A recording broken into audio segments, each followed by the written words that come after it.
Un soir, tu t'es réveillé et tu avais peur. J'ai vu que tu marchais dans la maison, mais j'ai compris tout de suite que tu avais peur, parce que tes yeux étaient presque noirs. Tes yeux étaient presque noirs, pourtant tu as des yeux verts, verts très clairs. Tu as des yeux verts, pourtant verts très clairs, mais là quand je t'ai regardé, tes yeux étaient presque noirs. J'ai donc tout de suite compris que tu avais peur, et tu marchais, avec l'incertitude. L'incertitude et la peur de ne pas savoir ce que tu allais trouver. La peur de ne pas savoir ce que tu allais voir au tournant du couloir. Je t'ai donc rejoint, et j'ai marché avec toi.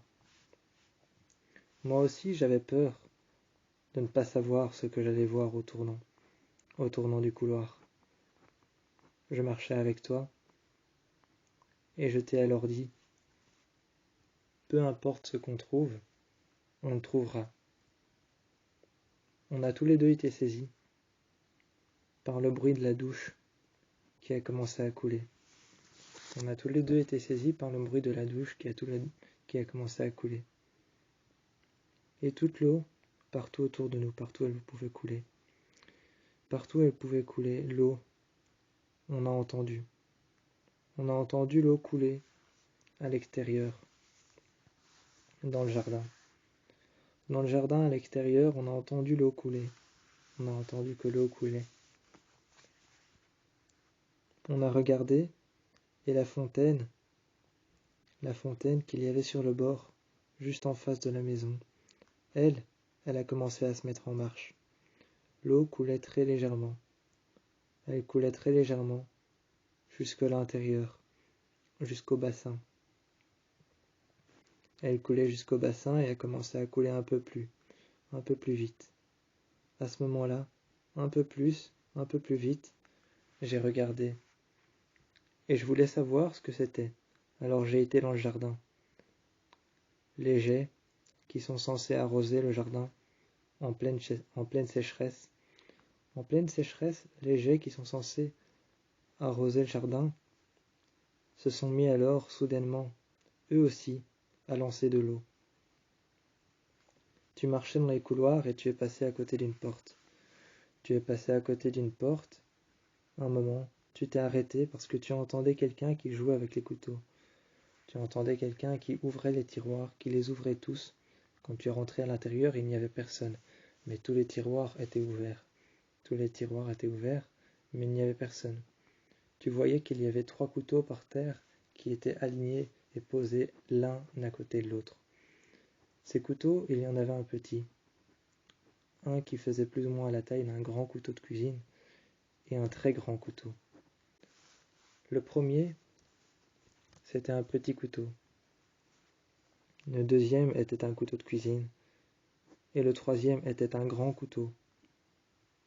Tu m'as regardé et tu as dit, le premier, c'est un couteau, le deuxième un couteau de cuisine, et le troisième c'est un couteau à meurtre. Je t'ai regardé un peu effrayé, et je t'ai demandé, c'est quoi un couteau à meurtre? Tu m'as regardé, et tu m'as dit, c'est les couteaux qui servent à tuer quelqu'un. Je t'ai dit, et le deuxième? Tu m'as dit, c'est un couteau de cuisine.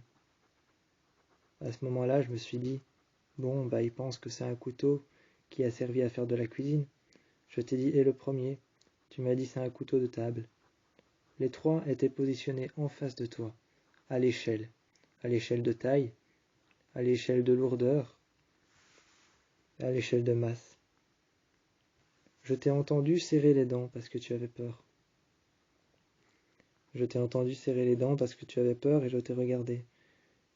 Je savais que ce qui te rassurait le plus, c'était quand je posais ma main dans ta nuque.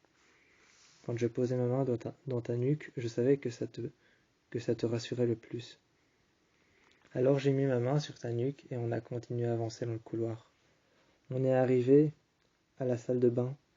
À la salle de bain, il y avait une personne qui tenait sa main en dessous de l'eau qui coulait. Sa main était couverte de brûlures au 3e degré. Sa main était couverte de brûlures au 3e degré. Et la personne avait sa main qui tremblait. Elle n'arrivait pas à la retirer de l'eau. Et elle restait là, penchée en avant, avec sa main sous l'eau brûlante, avec la vapeur d'eau à l'intérieur, qui sortait même de l'eau qui coulait. Le robinet était allumé et l'eau qui sortait du robinet faisait sortir une vapeur d'eau très chaude, presque étouffante pour nos poumons. On est resté là et on a regardé cette personne. Elle n'a rien dit, jusqu'à ce qu'elle se mette à hurler.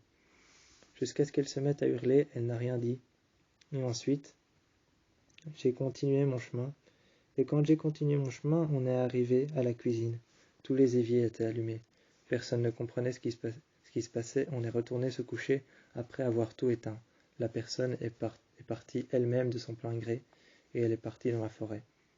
On s'est demandé pourquoi, qu'est-ce qu'elle voulait, qu'est-ce qu'elle avait envie.